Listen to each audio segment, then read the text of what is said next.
Miners को कोयले की खदान में एक शैतान मिलता है जो उन्हें मारने लगता है। क्या वो बच पाएंगे या नहीं, इसके लिए इस वीडियो को देखते रहिए और ये काफ़ी इंटरेस्टिंग होने वाली है। 1856 में कुछ लोग कोयले की माइंस में काम कर रहे हैं। काम करते हुए दीवार में एक रास्ता बन जाता है। तभी हेनरी देखता है कि उसका बर्ड मर जाता है। उन्हें लगता है यहाँ पर गैस ज़्यादा हो सकती है, जिसे देखने के लिए एक शख्स अंदर जाता है। वो एक स्टिक पर आग लगाकर उसकी मदद से अंदर देखता है। तभी उसे एक शैतानी हाथ दिखता है, जिसे देखकर वो डर जाता है और भागने लगता है, लेकिन वहाँ पर आग लग जाती है। उसके बाद कहानी 1956 में आती है और हमें आमिर को दिखाया जाता है, जो अपने दोस्त के साथ काम के लिए उस जगह पहुँचता है जहाँ पर कोयले की खदान में काम करने के लिए लोगों को चुना जाता है। आमिर को भी सिलेक्ट कर लिया जाता है और उसे अपने साथ ले जाते हैं। फिर प्रोफेसर बर्थियर को दिखाया जाता है, जो फॉजियर से मिलता है और उससे पूछता है कि खदान कितने नीचे तक जाती है। तो मिशेल उसे बताता है कि 930 मीटर तक जाती है, लेकिन बर्थियर इसे 1000 मीटर नीचे तक ले जाने को कहता है। फॉजियर कहता है ये बहुत खतरनाक है।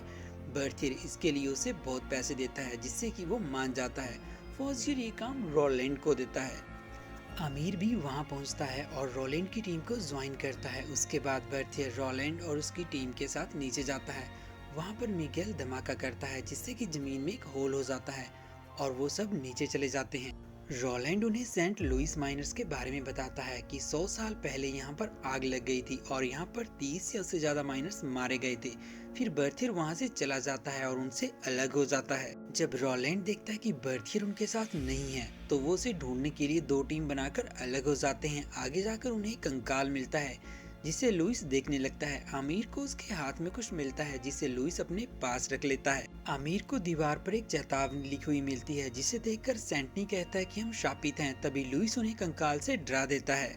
आगे जाकर सभी इकट्ठे हो जाते हैं और प्रोफेसर तस्वीरें ले रहा होता है। बर्थियर को दीवार पर कुछ निशान मिलते हैं। रोलैंड उससे कहता है अगर दीवार उड़ानी है तो बताओ इसके पीछे क्या है।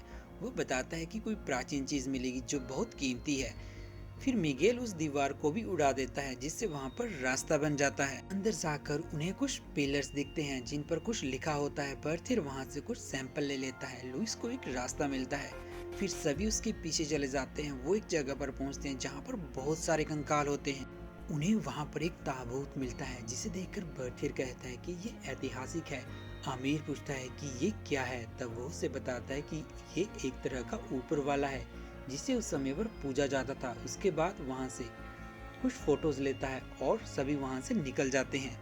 पोलो वहां पर अपना घोड़ा ले आता है, लेकिन वो डरकर भाग जाता है। तभी वहां पर दरारें आने लगती हैं और मलबा गिर जाता है, जिससे सभी अलग हो जाते हैं। सेंटनी उस मलबे के नीचे आ जाता है और उसका पैर टूट जाता है। वहां पर मलबा गिरने से रास्ता भी बंद हो जाता है।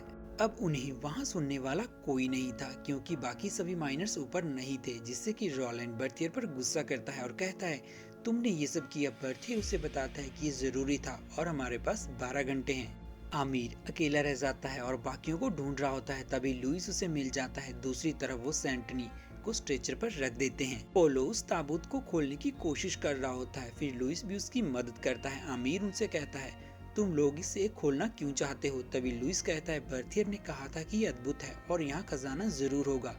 फिर सभी मिलकर उसे खोलने की कोशिश करते हैं, लेकिन नाकाम रहते हैं।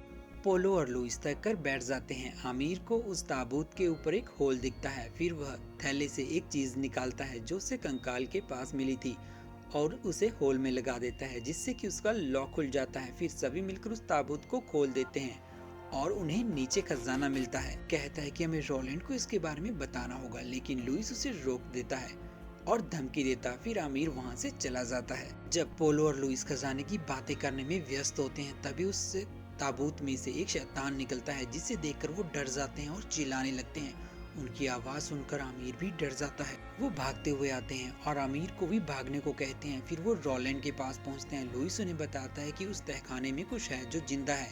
प्रोफेसर कहता है तुमने उसे खोला तो नहीं। तब लुइस कहता है वो पहले से ही खुला था।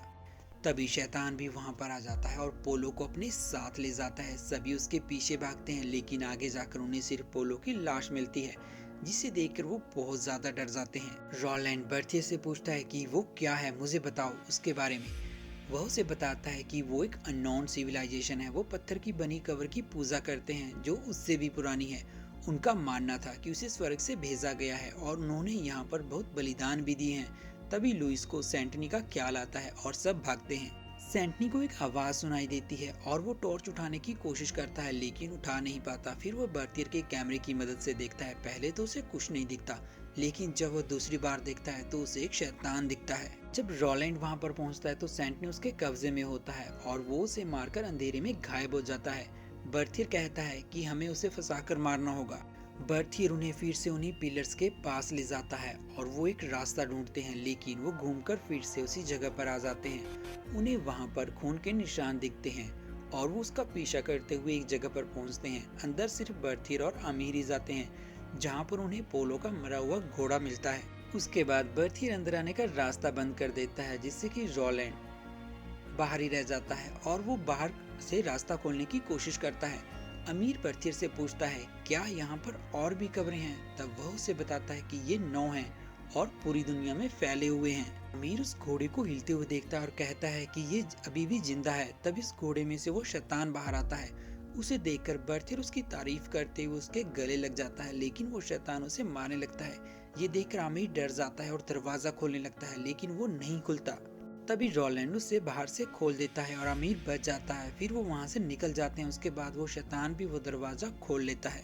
दूसरी तरफ उन्हें कुछ आवाज आती है और सभी अपनी लाइट्स बंद कर लेते हैं। लुइस जैसे ही अपनी लाइट ऑन करता है तो वो शैतान वहां पर होता है। मिकेल उसे मारने के लिए जाता है, लेकिन वो शैतान उसे मार देता है और लुइस को अपने साथ ले जाता है। अब सिर्फ रोलैंड और आमिर बचते हैं और वो वहाँ से भाग जाते हैं। आमिर उसे बताता है कि मैंने ही कब्र खोली थी, लेकिन रोलैंड कहता है अब इसका कोई मतलब नहीं। उन्हें बर्थियर की डायरी से सही रास्ते का पता चल जाता है। तभी वो शैतान आमिर को खींचकर अपने साथ ले जाता है। जब आमिर को होश आता है तो वो एक दूसरी जगह पर होता है।